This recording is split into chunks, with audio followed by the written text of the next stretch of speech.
So, I've got this show, and it's called Leap of Faith. I want you to come on a ride with us. I want you to jump in. Jump right in. Bungee jump right in, and I will not be bungee jumping off of anything. Because I saw a video the other day that this girl, she's somewhere and she just hit her head. And I know some of you have done that, and that's great, but I will not be doing that. My name is Danielle Cavanis Weatherford, and I am the director and also the executive producer for Leap of Faith, along with my two co-executive producers, Sonia Edwards and Keisha CG. I want to welcome you to a phenomenal docuseries that you probably have never seen anything like this. We wanted to tackle what it's like being a Christian and trying to adhere to your faith through your joys and your struggles through life. And it's hard. And through relationship, we wanted to tell this story. What foundational relationship truly looks like. What's your relationship with God look like?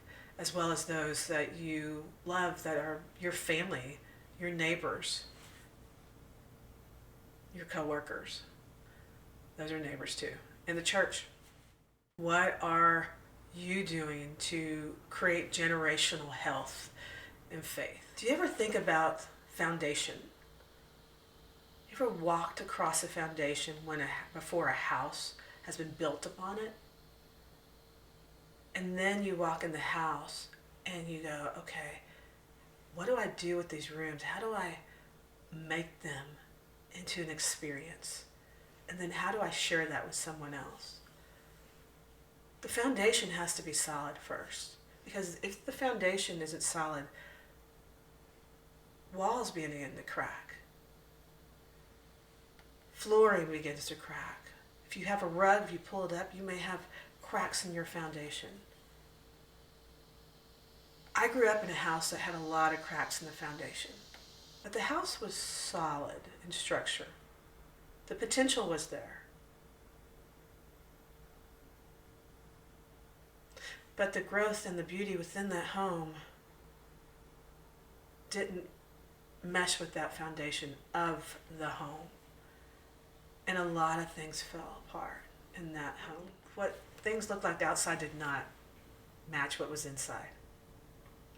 So we had lots of cracks in our foundation that showed up in the home and created scars on many of us, my brothers, and myself. And those scars travel sometimes to other relationships because things build off of each other. And if you do not recognize and changing and create a new foundation, then that stays. That just stays. The ultimate goal of what we're trying to do is to glorify God and to create disciples in this world. It's not beautiful. It is got some production issues, and I almost shelved it. If I put that on the shelf and you are someone out in this world who is experiencing something that is changing you and you don't know where to turn to and you don't know how to live and walk by faith, and let alone just walk in general through this life, through this world that has a lot of junk in it. A lot of idol shit where people are worshiping celebrity, where people are worshiping alcohol and drugs and binging and social media and everything else but Jesus. Because they don't know how to have a relationship with him. And so if I deny that from you, I am definitely not glorifying God. So from all the editing stuff, which I had to learn how to edit against, I was not an editor. I turned all my stuff over to someone else. And I had some editors who had other projects to go to work on. And it kept happening. And I'm like, I got to do that. And then we had some sound issues for some crew certain days, and some cameras, just so many things happening. And I can look at that as the devil's trying to stop something that he doesn't want out in the world, and that's how I'm going to view it. So if I shelve it, then you don't get to experience it. you don't get to have anything that possibly could point you into a new direction of living and walking and understanding what this possibility of faith is. That maybe you've been wanting to take a leap of faith, but just didn't really understand what the heck of how. So, here are some awesome stories for you from wonderful people that are just like you, as I said. So I pray that they impact you. I pray that they guide you into a path that you may never have thought was possible. So here's the first story. Are you ready to take a leap of faith? I think that's cricket.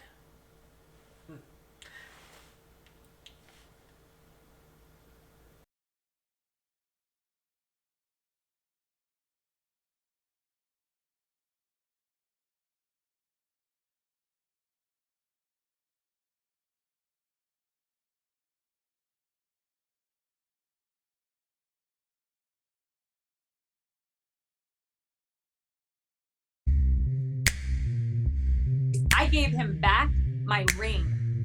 And I said, you give this back to me when you think I deserve it. And I did this for 3 months. And he gave me back my ring. And just like a glass house, it shattered.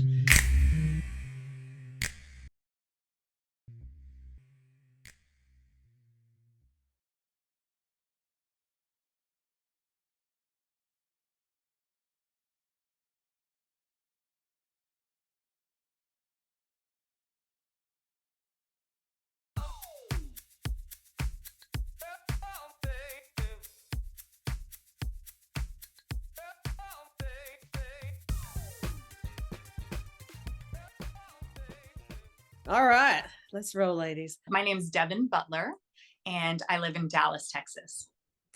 Where were you born? I was actually born in Baltimore. I was a preemie. My parents lived on the East Coast then, and we had to go to Johns Hopkins because my mom went into labor early.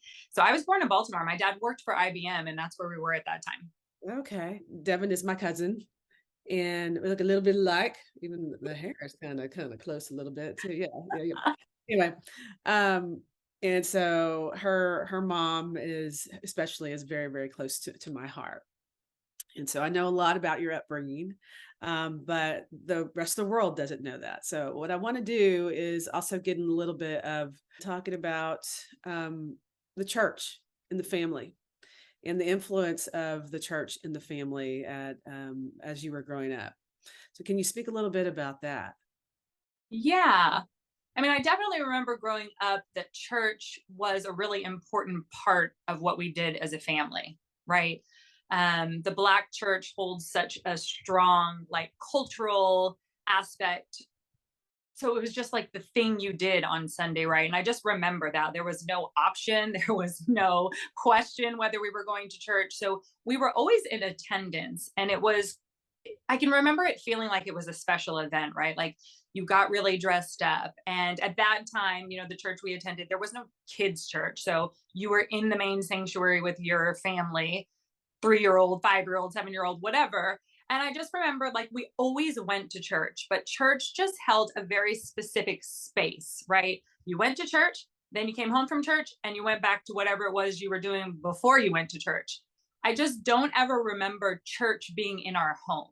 It was a place we went. It was an activity we checked off of a box weekly, but that was about the extent as far as what I knew about God or having faith or having a relationship. I didn't get any type of feedback in that respect. The Black church can be beautiful, but it can be very performative. I mean, we have a huge choir. Church can be 2.5 hours. And I can remember as a young person at a point really feeling like, okay, I feel like this is where I'm supposed to get some of the answers to things that I'm questioning. And I would come with my little journal, and the pastor would preach, and he would be excited and he would be energized, but I didn't know what he was saying, nor did I know how to apply it to my life. And I would close that book every Sunday, and I would go home with no real answers to anything that I was actually dealing with as a young human. Oh, yeah. So, what were you dealing with as a young human? I feel like just the general questions of life, like why am I here? What am I supposed to be doing? How do I manage all of the changes of growing up? I had this sense like I feel like this is a place that's supposed to give me some direction because this is where God is, like inside this building. And I just remember feeling like generally let down over and over again. And so I remember at a time, it just really became a social event. I mean, I met my first boyfriend at church. Mm. So it became a cool place to be because there were other young people. I was in the choir, they had a youth group. It was fun. But again, I can't really think of a single time that I learned something that profoundly impacted my faith or even sparked faith. Yeah, I'm gonna draw a connection here. So, we would go to church, but at home, it was not in practice. It was Mm-mm, really a conversation, and so examples of blending that, connecting that together were not fluid. mm-mm. No, not at all. And I would say that for just about almost all of our family. I Yeah. would say that too. And I know that like when I think of like my dad's side of the family, his dad passed when he was pretty young. But when I think about my mom's side of the family, right, like grandma and grandpa in Colorado type family, I mean, they were always at church. They had such a strong connection. And in some ways, I don't know if it's possible to skip generations because I do really feel like Grandma Coker and Grandpa Coker had faith. Mhm. But but the ways that that generation transferred it, I just don't know. It just didn't show up in our household. And I didn't honestly know people that had the thing that I was searching for. Other households that I was spending time in, I didn't get touched by that either. The only place I can remember as a young person experiencing a person with real walking faith was actually at gymnastics. I had a gymnastics coach, and I know this now in retrospect. I don't know that I recognized it then, but he was a real man of faith, and he would talk about Christ, and he would talk about God, and he would talk about the way his family was structured based on what God was asking him. And I just remember those little touches. And as an older person, I remember looking back and I was like, man, that's what I was looking for. Okay. So let's just jump there for a second. So that's was that the collegiate level or was that high school? Where was that? The collegiate level when you were, yeah, No, it was high school. high school? High school, yeah. I had a coach, Coach Snow, Steve Snow. He was actually a teacher at one of our local high school. He was an English teacher, and he was also my club gymnastics coach. And he was that person that made faith look good, like look cool, look like, oh, this is just a part of who he is. And again, I didn't really have it to compare him to anything because he was like the one spark. But I just remember him talking about his wife and the way he was raising his children. And I just was like, something's different. Something is different about this man. And I mean, I hold him, I mean, to this day, I know him and hold him dear. I feel like in a way, he was like an angel in my life. He just guided me in such great direction through athletics, but also, he had that teacher thing too, right?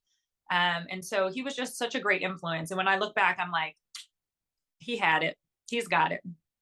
So that's interesting because one of the character builder things in life is team sports. And Yeah. so here you have a coach, that's setting an example for you. Yes. And family life, I know stuff, I don't know stuff. So family life some one way, another way.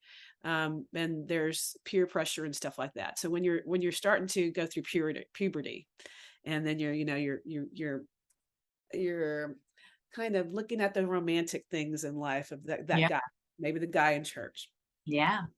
Um, where did the influence of that person you're talking about enter into, or did it enter into any type of when you're starting to entertain dating?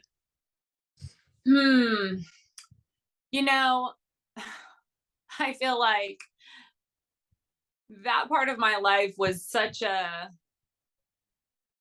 it's not that it was a blur, but like nobody was really guiding me at all, Mm. right? I didn't have parents in my house saying like, "Hey, this is a good way to go about this," or "These are good foundational things," right? Like I feel like somehow we all pick up the idea like, oh my gosh, you should not be having sex because it's a sin, right? Don't have sex, or don't have sex because you're going to get pregnant, because that was basically like the version of the sex talk I got in my home.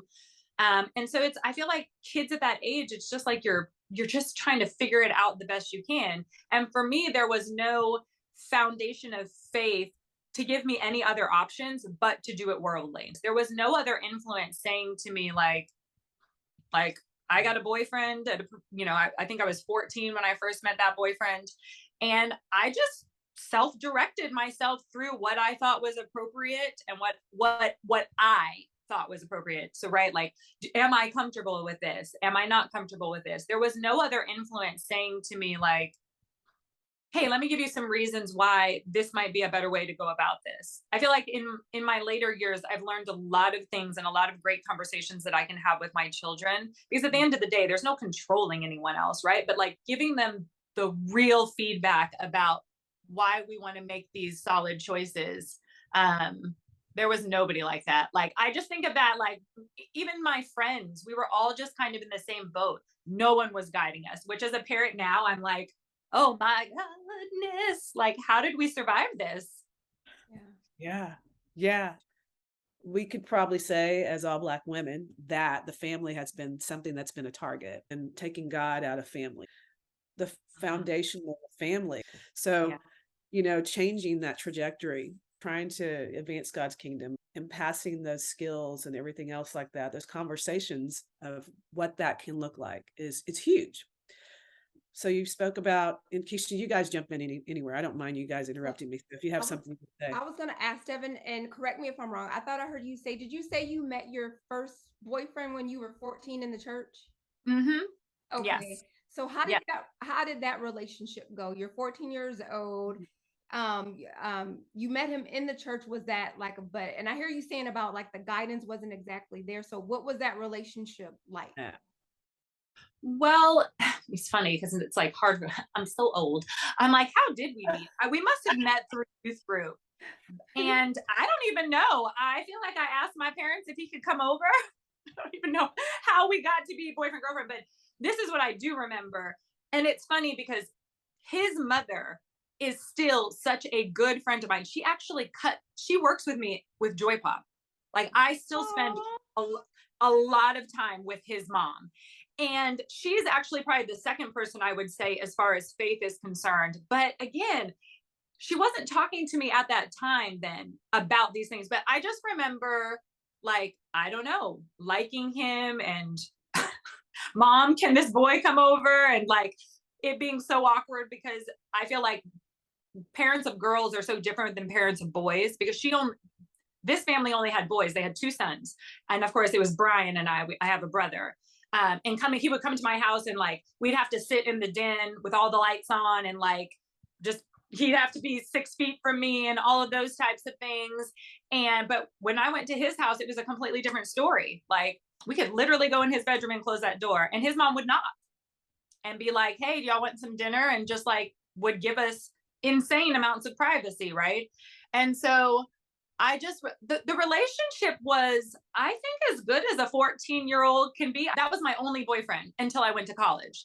I was with him all that time. I just knew at a young age, it is so important to get a boyfriend. This is important. How did right? And where did you receive that messaging that it was important to get a boyfriend? Oh, the entire world. I feel like, okay. I feel like all of media tells you this. Even church is telling you this in its own way, right? Like this importance and value that they place on marriage. Well, how do you get to a marriage? You got to get a boyfriend. You need to have a significant other. You need to have a significant other. This will define you as valuable. And so I feel like, dating for me in my life has honestly been the perfect storm of a whole bunch of mess, because to be quite honest, my childhood wound is wanting to be seen. I grew up in a beautiful suburban Dallas home, but I have an older brother who has really struggled with substance abuse since a very young age. And so my parents' gaze and attention was often on my brother. And I was, I guess, essentially the golden child in that I just was a good kid. I was just on my path, doing good in school, doing great in gymnastics. So I felt like I was on autopilot, whereas my parents' real energy and attention was basically trying to save my brother. And as a parent, I can understand that. But when I sit on my therapist couch and I talk about my childhood, what I describe is being invisible. Mhm. They were all here, but no one saw me. So I found as many outlets as I could that would force people to see me. And some of these things were great. I was an athlete. I was really into performing arts. But when it came to the gaze of a significant other, that was so profoundly important to me, because to me, it felt like finally somebody is choosing me and someone is going to see me. And that wound is dangerous in the relationship space, because one, it created in me this expectation that a human other could fulfill my happiness, fulfill my joy, fulfill the hole that was in me. And that's impossible. And so I just think when I think about it, I had from 14 until my divorce, I was with a man, always. Wow. So that guy you met when you were 14, you maintained that relationship throughout your high school years. And then when you Yes. got into college, you met, was that your husband that you met in college then? No. Oh, there no, was, girl. okay, Oh, no, girl. It was many more. okay. No, So- I can remember even his mom joking with him, like, Devin's going to go away to college and she's going to leave you because you're not getting your stuff together, kind of a thing. Right. And I went away to school in DC. It was super far away. And I just was not interested in a long distance relationship. And I also knew, like, that was a good starter relationship. It wasn't the final thing that I was looking for. And so, yeah, I dated a lot of different gentlemen in college. I dated, when I graduated college, I stayed in DC for a year because there was a guy that I was seeing. We moved to New York together. That's how I ended up in New York to go to graduate school. I moved with him, broke up with him. It just was a revolving door, because I feel like no one is really, I feel many things about this, right? No one is really taught how to date well. mm-hmm. There is a way, I do believe there is a way to date well. What I found that I was doing was, like, every person I came across, I was giving my absolute all, no matter what. There were no red flags. It didn't matter. I just needed to be able to show the world I have someone has chosen me. So there was a lot of giving away of myself in ways that was detrimental. And I feel like a lot of choices that were made more out of the desperation of wanting a significant other than actually what was even good or right for me. Mm-hmm. Yeah. A lot of wasted time, to be quite honest, and energy.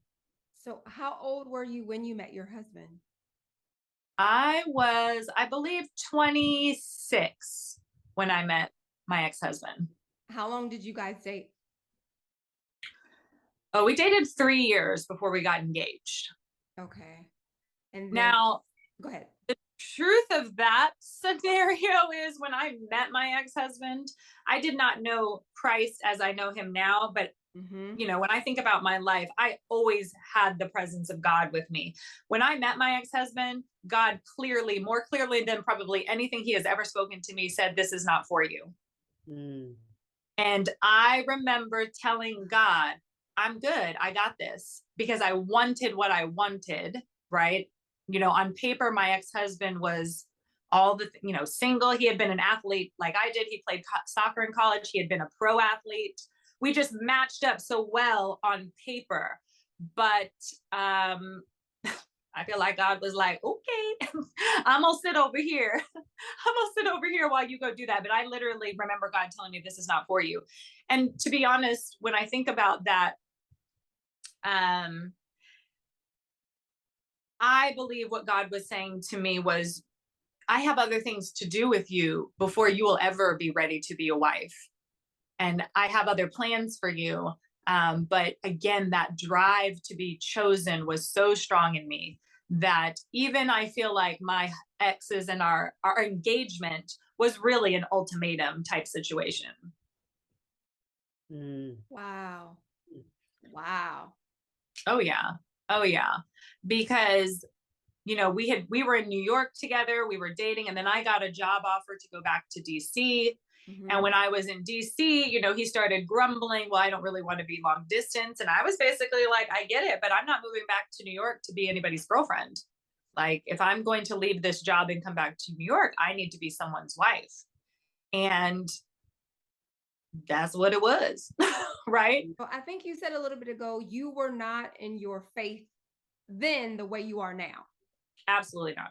I Where, did not meet Christ until I was 35. you say it again? I did not meet Christ until I was 35. Okay. So when you guys met and y'all started dating, you and your ex-husband, where was he as far as faith? Did he have like a relationship with God? So neither one of you were really were pursuing God. No, I think we both had similar upbringings as far as church. Check it off the box. He grew up Catholic. He went to Catholic school. Yeah, neither of us had any type of relationship with God, just more of a, general, be a good human, treat people, that kind of thing. Nothing like how I know him now. So that wasn't even a part of you guys' conversation, like as far as like, hey, okay, it's just kind of things that you found out, like, oh, you were Catholic when you grew up. Like it wasn't even like a conversation y'all had. Never, not at all. And not from any family member as well, and no family of any sort, right? Friends, family, nobody. No, nobody. Not my parents. My parents, I just feel like we're so, my mama don't like nobody. Okay. I feel like I dated a lot of guys that Billy was like, he ain't it. He ain't it. And when Michael came along, she was like, oh, I really like him. What did your mom like about, what did she like about him? I think she liked him for the same reason all of us like him. Listen, my marriage was not ideal. I could tell we could go into horror stories if we wanted to. My ex-husband could walk in here right now and you would like him. He's very charismatic. He is charming. He's funny. He has a lot of qualities that make him very likable. Got you.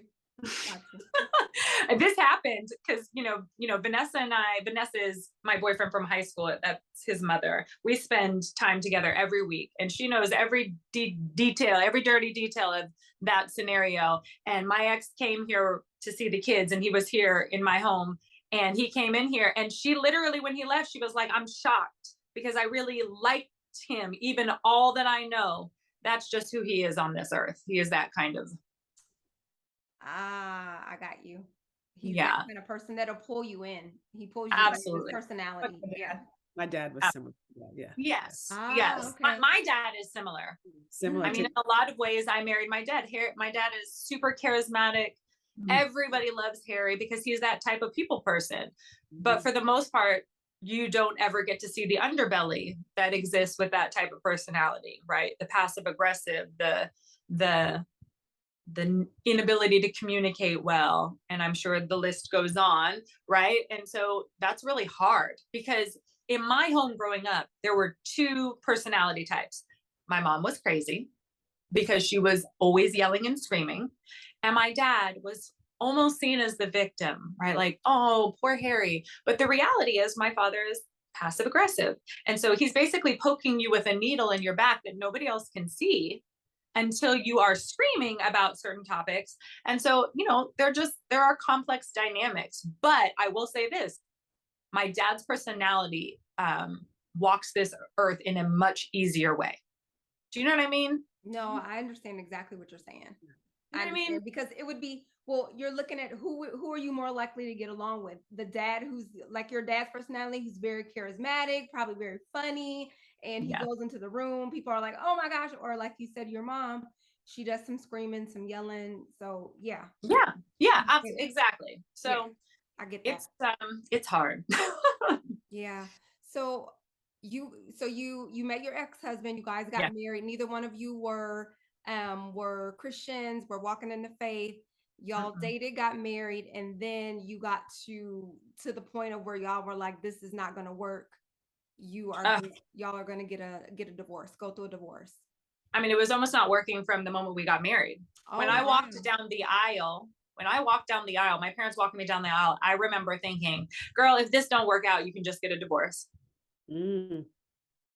Yeah. But we had sent out the invitations and the people were all there and we were in Turks and Caicos and like, so we got married but it was wrong from the beginning. But when your driver is the need to be chosen and wanting so badly that image, right? Because we would go places and people would be like, oh my God, you're such a beautiful couple. And so we were married for 3 years, doing all the things that make babies, and no babies came. And at one point I was like, oh my goodness, like maybe I can't have children. And I swear to you, God, God will always give you an out.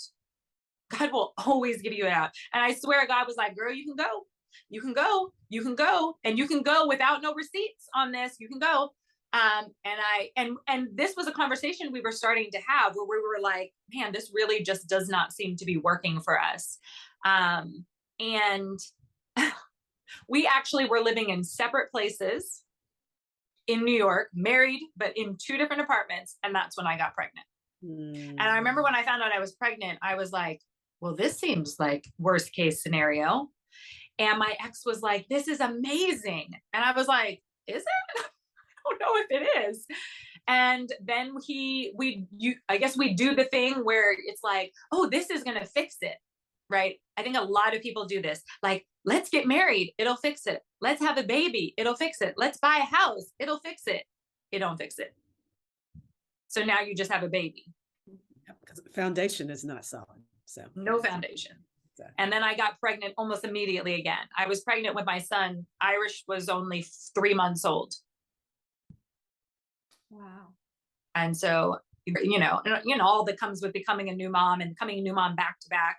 I mean, it was a lot of things. And so then we have a family. Now the stakes are even higher to remain chosen because the picture has expanded. Now we have these beautiful children, right? I gotta stay in this. And so, there's a period of my marriage that I would like to title the Stepford wife period of the exercise, where I woke up one day and I said, I'm really, really miserable, but I'm going to do whatever is required to make this marriage work. So in my mind, I was like, what is it that my husband is always asking me for? He's never going to ask for it again, whether it's sex, whether it's taking care of these kids, whether it's how I dress. I'm just going to become exactly what he needs me to be. And it was a very weird experiment because he was so happy. This lasted like 3 months that I did this, and he was the happiest. I gave him back my ring, and I said, you give this back to me when you think I deserve it. And I did this for 3 months, and he gave me back my ring, and just like a glass house, it shattered. This is the end of the marriage. We ended up moving from Brooklyn to Brooklyn, New York to Miami. He wanted to see about his work, if his work could be more fruitful in Miami, because now we're no longer a soccer coach, we're a DJ. Mm-hmm. And so he wanted to move to Miami, and his plan was, I want you to stay in New York because you have this great job with the healthcare and all the stuff. Mind you, at this point, his mother lives with us. I want you all to stay in New York. I'm going to go to Miami for about 6 months. And unfortunately, at this point, I knew in my marriage that my ex-husband has the ability to be unfaithful. And there was no way on this earth that I was going to let him go to Miami by himself. And so I uprooted everything that I had in New York and basically went to be his chaperone. And so we were in Miami for a year, and Miami was the pruning season. And this is where I really feel like God really was like, I think my child is in danger. Like I have to do something very extreme to get her to move out of this scenario. And just one after the other events started happening in Miami because I was just really, really prideful. I can't express that enough. I would talk to my best girlfriend here in Dallas, and she would be like, Deb, like, just come home. Just come home. Just come home. And I would be like, absolutely not. Because what would that even look like? What would people think? What would people think? Right. And God, Lord, he made it so impossible for me to stay. My parents had to come get me. My parents flew there and picked me up. Wow. Yeah.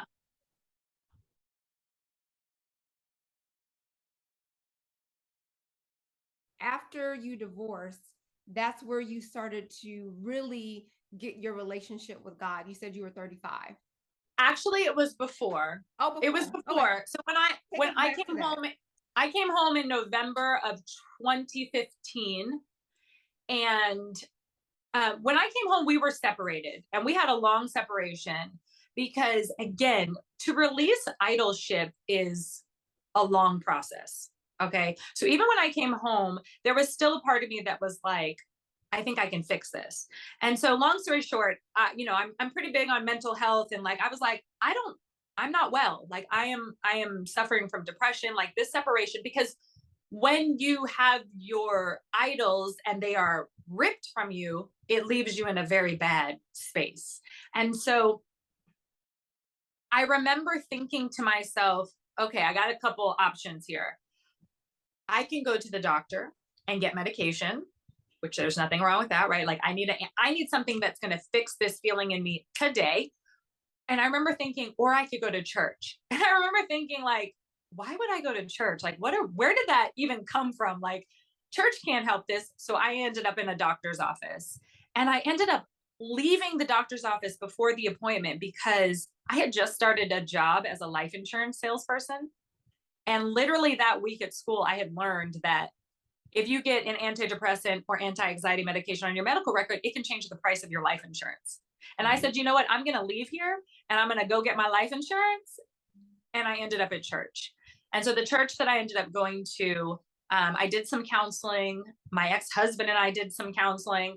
And the pastor over that told me, I think you need to come do this program that we have that's called Pursuit. And Pursuit is my church's gospel-centered recovery program. And I went through that program, and that is where I met Christ. So I wasn't divorced yet. So that is where I was introduced to Christ and all that he can do in your life, right? And I feel like I got that real good new Christian glow of like, oh my gosh, this is so amazing. So then I was on this mission that if I can just get my ex to get on board with what I've experienced, we can put our family back together. So I spent quite a few years hoping and praying for reconciliation before I finally had to divorce him. Wow. Because it was a one-person show. I think there are a lot of difficulties in relationships and a lot of difficulties and a lot of ebbing and flowing. But when it becomes clear that you're the only one working towards reconciliation, then you have to let it go. So then I divorced him in 2017. And I'll be honest, even after the divorce, there were moments that I was like, I still think we can fix this. I still think we can fix this. Right? Because there's something about having children and wanting to be able to put it back together for your children that is really, really powerful. So it was a long road to really, really releasing those soul ties. And I remember having this conversation with my pastor and telling him, like, I'm divorced, but I still feel like I'm holding emotional space for my ex-husband. And I really want to move past this. And my pastor said to me, Devin, I need you to go get a tiny coffin. And I need you to put the hope that you have in your ex-husband or the marriage in that coffin, and I need you to bury it. And he said that hope is a very dangerous thing when you are hoping in the wrong things. And I had never heard somebody say something like that, because again, on earth, we think of hope as like just this great quality. But the reality is it is very dangerous. And the only thing we truly can hope in is Christ. Everything else is a shaky situation. And so he said, and look, I know Christ can do all things. And even if God captures your ex-husband's heart, you will never be able to trust him the way a wife is supposed to trust a husband. So I feel like after that was probably 2018. I really do feel like I was released from those soul ties. And I found myself just trying to do the work of healing myself. I spent a long period abstinent. I'm still in therapy. I ain't never not gonna have my therapist. I have mentored women for the last 5 years through Pursuit. I've just done a lot of work on myself. And I feel like it's like, when you're underground and then finally you come out of your hole. And I was, in the last year or so, in the midst of a pandemic, I was like, you know what? I would really love to meet someone And so dating has been kind of something I've been participating in, but also I know I have a whole lot of other things God has me focusing on. So I'm sorry, Daniel, you want to say Oh, no, something? no, go ahead. I'll remember. So with that, what is different in your pursuit with dating this time versus the last time before you met your husband? And are you more sensitive to, because you heard the voice of the Lord saying, this is not who I have for you. So are you more quick to obey the Lord and say, okay, I'm going to let this go, even though you really desire to be in the relationship? Yes. So to your first point, having a significant other used to be a part of like my identity. Like I need them so I can be whole, right? I feel like there are basically three places you can be when it comes to dating.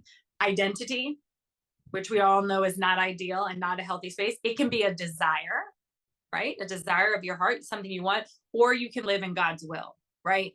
And so I remember, my pastor kind of talking to me about this, and I was like, ooh, like God's will sounds so, I don't know if I'm there yet in God's will. Like, I know it's a desire of my heart, but when you say you're in God's will, that means you're okay whether the mate comes or he never comes. Right. And at that time, that seemed like a really scary concept because I'm a recovering every single day control freak. And so to me, that feels like, well, I'm just relinquishing control of making something happen in my life. And the reality is, yeah, that's part of faith, right? If you're taking the steps that God is asking you to take and you're walking in your purpose, and part of that purpose is for you to have a mate, then great. But I really do. And sometimes I have to have this conversation with myself to remind myself, we are better off in God's will any day than pursuing mates or any pursuit that is outside of his will, because outside of his will was my life for the first 35 years. And it was honestly a very scary place. I don't want to go back. I don't blame. I don't want to go back. So I have a question regarding your babies. Yes, ma'am. And set an example for your babies. What does that look like for you as you are entertaining the thought of dating again, as well as changing that generational thing that has been running through our family? Yeah. I spent a lot of time talking to my children about everything, but I just tried to have very, very authentic, real conversations with them. And so what I'm trying to do for my children is show them what it is to live with God versus anything that's just superficial. And listen, I told my kids the other day, I was like, look, children, I don't know if you understand that like a woman goes to the hospital, she gives birth, they hand her the baby and they send her home.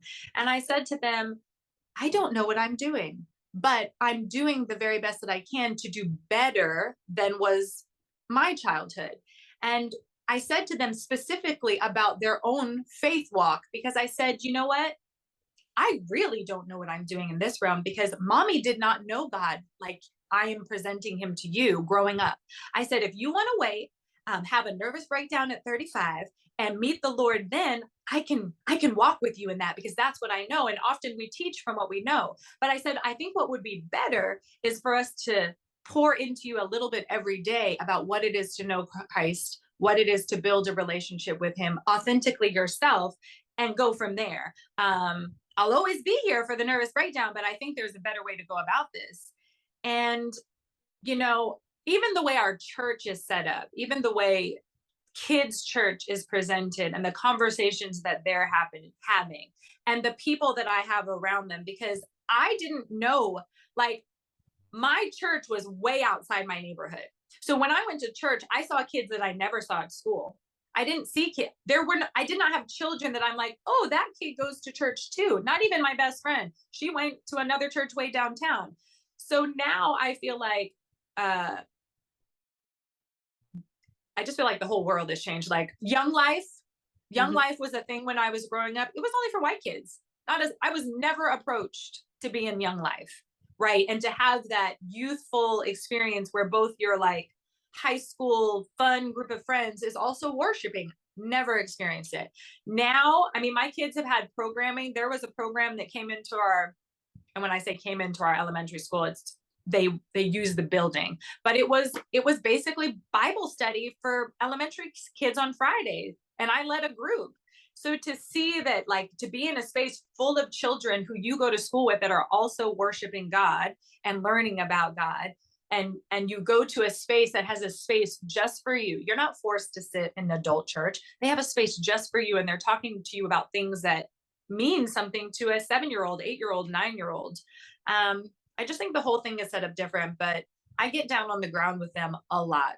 We pray every night. I talk to them about God and what God is doing with mommy and her business and all of those things. And, I don't know, they probably are like, Lord, when this woman gonna stop talking? But I just know no one talked to me. I mean, we said grace. That was literally the most we ever did in our home.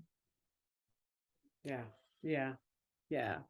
So I'm hearing that the church where you attend is very involved, very involved. And so that's not a lot of what we've been hearing a lot from a lot of other people. So that's really great. So talk a little bit about that, a little bit more about that. So what does that look like with regards to singles as well?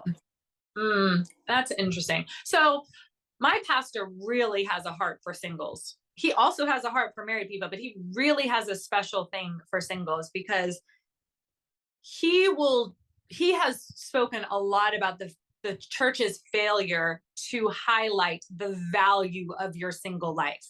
Everything on earth says, well, you're going to get married soon? When are you getting married? Are you having kids? Right? There's something wrong with you if you are a single person. But what the Bible actually says, and if we look at Paul as an example, like, the single life is the preferred life, because when you are single, you can devote yourself wholly to the Lord, right? Once you're married, there's a division, right? Now you're having to give some of that energy to a spouse. So he teaches a lot, and he and his wife have both written a lot of books about how to use your single time well, right? And I can even think of a sermon he did where it was like this whole discussion about how important it is in your younger life, maybe even up through your 20s, to really be learning about your relationship with God, building on that relationship, because everybody on earth wants their purpose. I told him, if you'll just tell me my purpose, I'll go do it. What is it, right? Everybody wants it, but the only place you get your purpose is from God. How are you going to get a purpose if you don't have a relationship with God? How is he going to speak that into you if you aren't in communion with him, right? On earth, what we do is we grow up and we say, the most important thing I can do is get a mate. Forget the master, forget the mission. I just need a mate. And then we get this mate and we're going along. And then one day we wake up and we're like, man, I think something's missing in my life. Let me go talk to God. Then God chimes in. Then he tells you what your mission is. Then you realize this mate you got ain't got nothing to do with your mission. And then this is why marriages often are going left and right, because we put it all out of order. I wish as a younger person, someone had said to me, girl, and we hear this sometimes, you'll meet people who have done this, right? I didn't waste no time on no boys doing nothing. I focused on myself. I focused on my studies. I focused on where I wanted to go in life, right? Before I ever would entertain. I feel like I came out the womb entertaining. Well, entertaining is not necessarily so bad if you're understanding that's your part of your purpose, your gift. Yeah. And you do, if people hear you sing, if people see how you craft, those are all tremendous gifts that are powerful. And, there are detours. I always believe that God has been knocking at your door the whole time, everybody's doors, gives you paths to go down, and we choose to ignore, but he circles back. Always. Circles back. Always. He has a meaning for you. He has a purpose for you, and you are in it at this moment in time. Yes. So, yeah. So, Sonia, you look like you had something to say. Wait, I thought of something. Go for it. That Sonia had asked about. Do I listen to God? Like, am I more quick to respond? Medium. Medium is the answer, and I some ways I feel embarrassed to admit that, but not really. Humans, we are so, I don't know what even to say, complex, foolish, because wisdom, right, is something the Bible talks so much about, but a human's ability to legitimately take wisdom and act on it to avert the pain points of life is such a complex thing to do. Because when COVID started, I had a man friend, let's call him, because he really was a friend. But when COVID started, I had this moment where I was like, I think the world is about to end, and my ex-husband cannot be the last person I have sex with. I literally woke up one day and I was like, I can't go out like this. Like, this cannot be the last interaction I have on earth, because I think the planet is ending. And I started a sexual relationship with this gentleman. And when it happened, God said to me, do not let this be a distraction. Girl, 2 years of a distraction later, right? I had to unravel myself from that situationship because it was distracting me from so many things I needed to be doing in my business and my ministry. So, I mean, 2 years is better than 10. It's But look at it as it's progress. It's progress. We're moving in the right direction. But the reality is, I still struggle. I'm still very human when it comes to listening, like Abraham style, like get up and go. Because I want to say, but how and when and who, and do you want me to do it on Tuesday or is Thursday better? So I still do struggle with that, but I'm proud of myself. One, that I was even able to unravel myself, and that it wasn't as long as it could have been in a situation that ultimately was not in line with my purpose. That's good. And I appreciate your transparency in saying that, because I'm also, well, I'm divorced also. Yeah. And so I've gotten tired of going to the school of hard knocks, so to speak. So because my thing was, I don't get out that often. I work from home now. My kid, she goes to school from home, so we're pretty much home all the time except for when we go to church. And so online dating was my jam. Yes. And I believe the Holy Spirit was like, this is not how you're going to have the mate that I have for you. And so it just got to the point, I knew that, and then there was some confirmation with that. And then I just met the dumbest person. Well, I'm not going to call him dumb, but he just totally wasn't who God had for me. And it could have just led to disaster with that. So how do you think you can get to the point where you're like, you see it, you feel the unctioning of the Holy Spirit saying, don't go down that road. What do you think it would take for you to cut it off before it even starts? The wrong way. You know, well, okay, I'll say this. I was abstinent for 4 years, and abstinence is amazing because it gives you clarity. The thing about putting sex on the table is you lose clarity. The things that you see about a human when you're not physical with them disappear all of a sudden once you start having sex. Now, I'm not saying this is right or wrong, because I know plenty of people, right? This will go back to how sex has been framed up in the church, right? So growing up, all I ever heard was sex is a sin. Don't have sex. Sex is a sin, right? Okay, so now my understanding, and somebody can correct me if I'm nobody's theologian, but from what I understand, sin is what separates you from God, okay? I hate the word sin because of the way it was used in my youth, right? It just has this connotation of like, you're bad. The sin makes you bad, right? Some shameful aspect of it, which I don't really think is what God intended. Sin is danger. He's saying to you, don't participate in these things because this is the way you can get hurt, and I want to protect you. So when I think about sex now, I understand completely why sex is put in its place, because of all the things that can happen when we start engaging with someone in a sexual manner, and they are not the person for that in our life, right? God wants us to enjoy sex, but he wants us to enjoy it in specific confines. When we take it out of that, this is when all types of things go awry, right? Soul ties, emotions, babies are born, STDs, all of these things, right?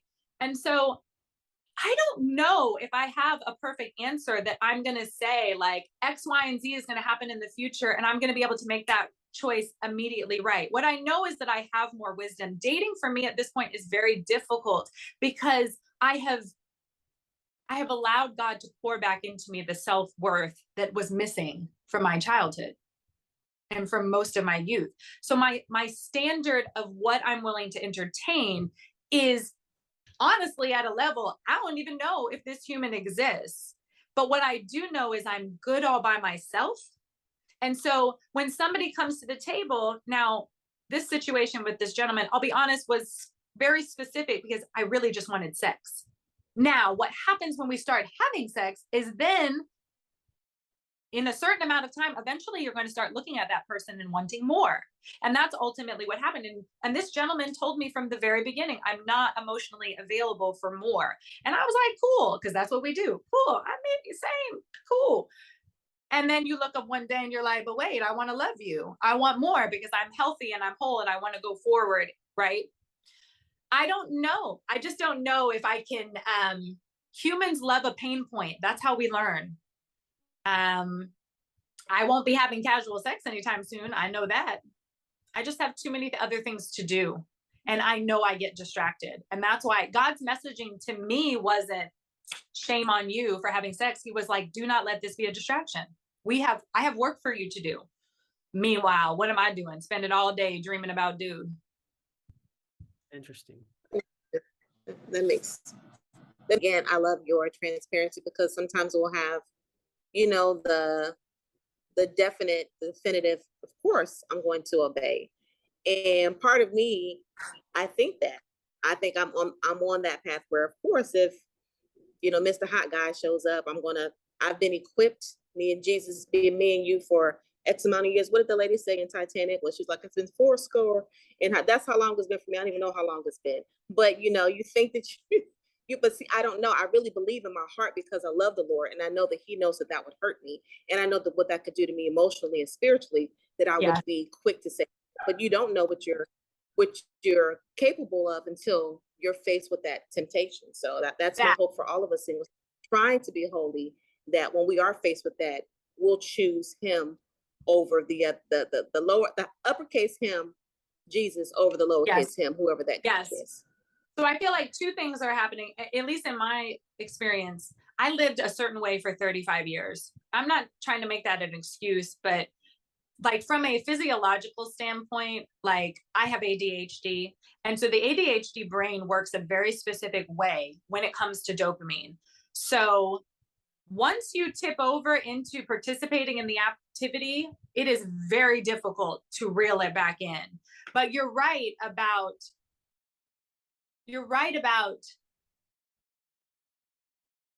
it's about the boundaries, because the reality is I could have continued the way I was because we had very clear boundaries, but I woke up one day and I said, I'm about to cross this boundary. And so there was something you said and now my brain has lost what. Oh, I was going to say this. When I was abstinent, okay, first of all, I feel like God has had me in a bubble since I've been in Dallas. Men do not approach me. Okay, so to be abstinent and also nobody ever talks to you, cool. Easy as a fan to be abstinent. Ain't nobody testing you. And I remember during that time having women that I was mentoring that were struggling with sexual sin.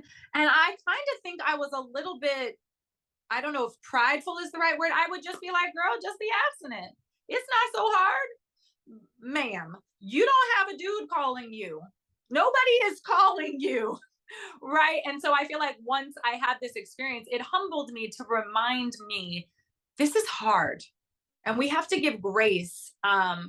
We have to give grace because earth is real hard and real ghetto. You're absolutely right. It is hard. So I believe the Lord has had to check me on that too, because it is, like you said, I don't know if trying to holler at me, and I wear a mask every time I go on. So I'm like, you don't even know if I'm cute or not. So it's just even that much harder, you know. It's kind of easy to say don't do it when nobody's trying to talk to you versus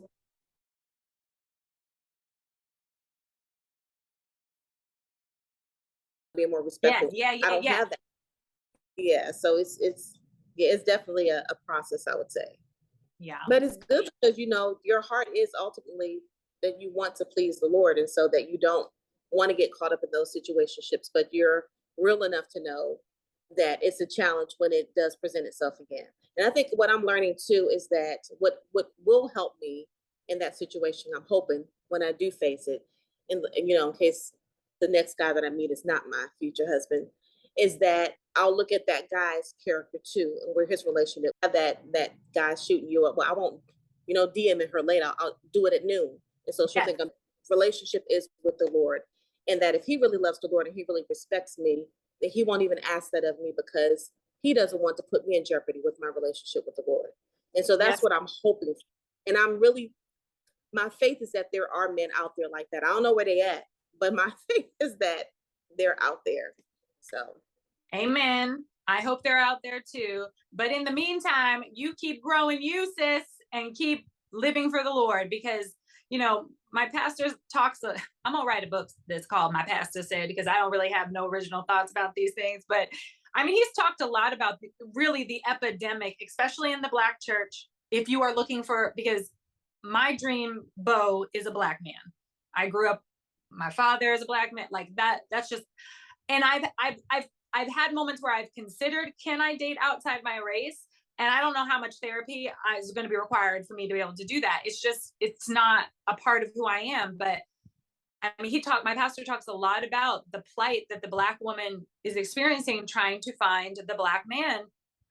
Because even like numbers wise on earth, it ain't going to add up. There's going to be a lot of us who end up being single. And I think that is hard for a lot of women to digest. And that's why you will see a lot of very successful women just being with men who are not even worthy of anything for them, but they want it so bad. And I feel like being divorced, and I have children, some women will say to me, well, at least you got married, at least you have kids, like at least you've done these things. Because there are some women who are getting to their 40s, approaching 40, they haven't done any of those things, and they still feel that insane drive to have it. And I'm praying for all of us, because again, is you coming, Lord? Is you coming? Yes. My biggest thing is because of the way that I met Christ. And again, pursuit is this to me, pursuit represents what church is supposed to be. Pursuit is the most authentic church experience I've ever had, because what pursuit offers is this amazing safe space for people just to come and say, wow, I'm really broken. I'm really struggling with X, Y, and Z, right? And like, you sit across the table from someone and you get to say the things that you feel like, if I ever said this out loud, no one would love me, no one would respect me, whatever that is, whatever that looks like.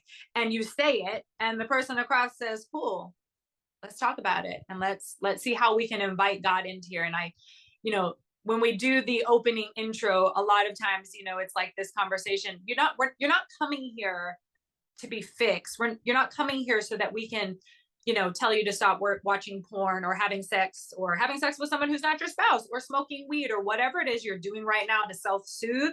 We're coming here to help you understand how to invite God more into your life, because when you do make more space for him, there is less space for those other things, right? And again, stuff I ain't never heard in church. No one ever talked this way. Church was always just you might be bleeding from emotional gunshot wounds, but you're going to put on this nice dress and you're going to come up in here and sit, and you're going to look good, and you're going to worship, and nobody's going to know any different, because nobody is really asking you, how are you really doing? And so I just come from this really, when I think about my relationship with Christ, it is very authentic. And like, I don't know, in comparison to what other people said, maybe what I said today is shocking or not shocking, that I would just say those things, but I don't know how else to do it. And I think we do a disservice to each other in all aspects of life, not just in faith, because I think this comes up in motherhood as well. The lies we are perpetuating about what the experience actually is, versus let me just tell you how God has been working in my life. I'm a fallen human being who struggles every single day, but look at these beautiful ways that he keeps showing up for me. And I want to do my best to show up for him the way he's showing up for me, but I'm human. I want you to do me a favor. If you could speak to the gentleman out there that may be on the flip side of like what you experienced. Well, the only thing I want to tell anybody is, if you think there are parts of you that cannot be healed or you're not willing to heal, then none of us have any business in relationships. I find that, especially at my age, there are people that have just completely checked out as far as their own growth and their own healing. And my whole thing is, it's never too late, and it is totally possible. And again, like, I got all types of junk. The 6-year-old girl in me that's wounded, she's not fixed. She's more of herself, right? Like, that voice doesn't go away for me, but my awareness of how she operates, the way she makes me move on earth, is just completely different at this point. And my concern is that not enough people are willing to do this work. And I feel like men get it's hard to be a man on earth, because from a very young age, you are like, the vulnerability is squeezed out of you. So then we have these adult men that have real things that they could be looking at and dealing with, but they don't even have a space to do it. I actually was talking with a dad at soccer the other night, and it turned out his church offers a kind of retreat similar to Pursuit. And he was like, you wouldn't believe, when men let their walls down finally, all the stuff that's going on, because we just have this expectation of them to hold up the world, I think, so often, but we don't ever give them real places of rest. And I would encourage men that Christ is that place of rest, but also therapy is too, right? Like, don't give up. I